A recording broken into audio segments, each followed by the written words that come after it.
When we think of the Pope, we often imagine the white cassock, the balcony blessing, and the fisherman's ring. But one of the richest and most symbolic elements of the papal tradition is often overlooked: the hats. Across centuries, popes have worn different types of headgear, each with its own history, theology, and powerful symbolism. These are not just garments. They are statements about faith, leadership, and humility. Today, let's explore the five most iconic hats of the papacy and the hidden meaning behind each one. You may find that each piece of cloth and gold carries a weight of centuries, theology, and sacred mystery. Number 5. The Papal Tiara, crown of authority and service. Perhaps the most legendary and visually striking hat associated with the Pope is the Papal Tiara, a three-tiered crown made of gold, silver, and precious stones.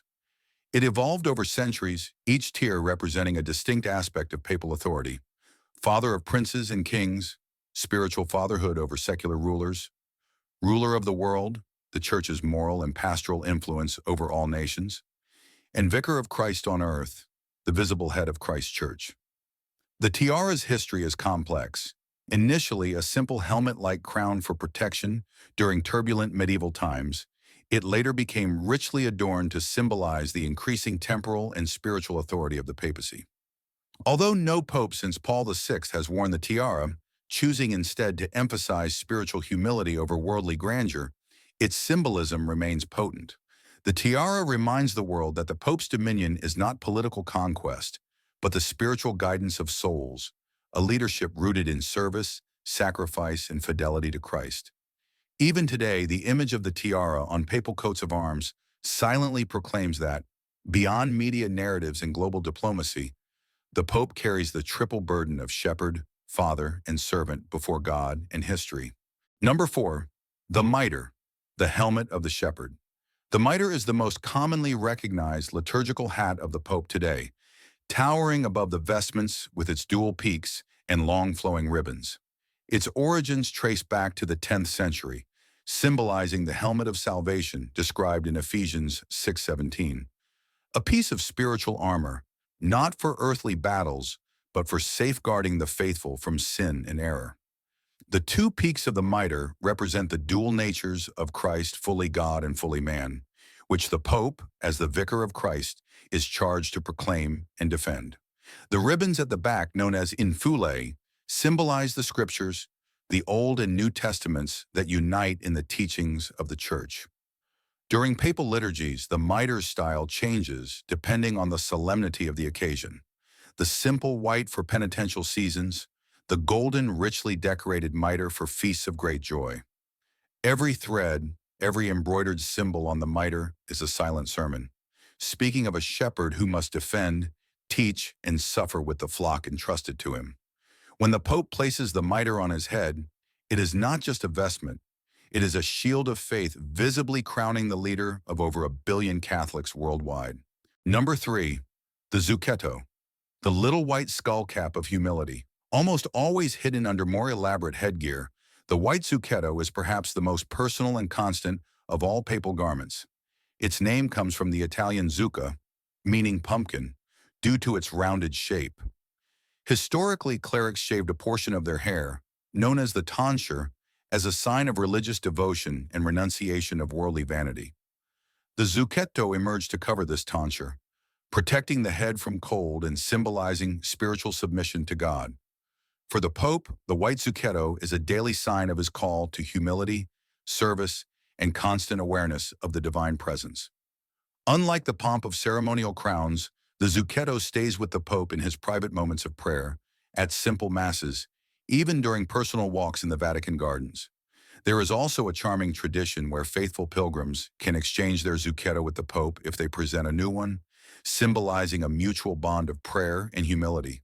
When we see the Pope lifting his Zucetto during the Eucharistic consecration, it is a silent and profound bow before the real King, an act of worship embedded in a small, almost invisible gesture.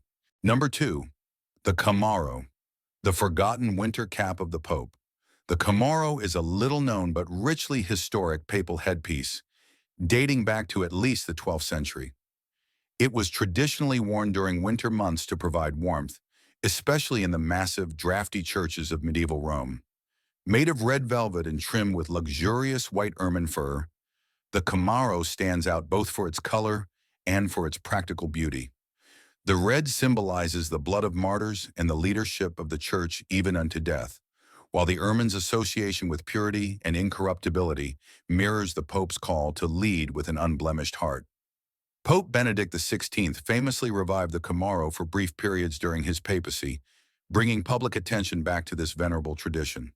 When a pope dons the Kamaro, it subtly reminds the faithful that while the church is adorned with splendor, her shepherds are still human, still subject to the elements, and still in need of physical and spiritual warmth.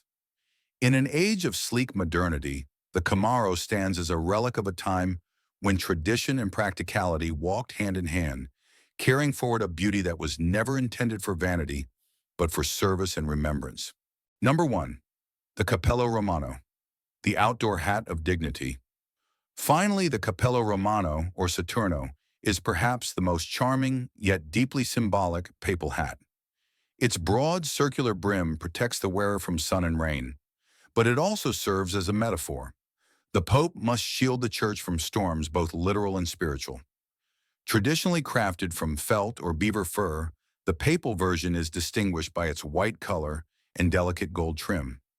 It was once a common sight to see popes and bishops traveling between churches, parishes, or countryside pilgrimages with their Saturnos gracefully balancing atop their heads.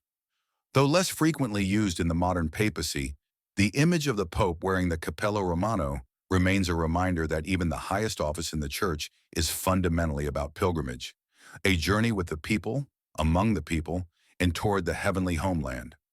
The wide, embracing circle of the brim can also be seen as a visual symbol of the Pope's embrace of the universal church, offering shelter, teaching, and protection to all under his care, regardless of nation, race, or status. Behind every papal hat, whether majestic or modest, is a profound message. The papacy is a ministry of service, not domination. From the jeweled tiara proclaiming the spiritual kingship of Christ's vicar to the humble Zucetto worn in silent prayer, each hat speaks of a different facet of the impossible mission entrusted to one man. Through centuries of war, renewal, and reform, these headpieces have endured as symbols not merely of office, but of a deep theological truth. The Pope wears not just crowns, but crosses. Each hat is a visible reminder that the one who leads must first kneel, the one who teaches must first listen, and the one who reigns must first love. Which of these sacred traditions surprised you the most? Share your thoughts below. And don't forget to subscribe for more timeless insights into the hidden heart of the Catholic Church.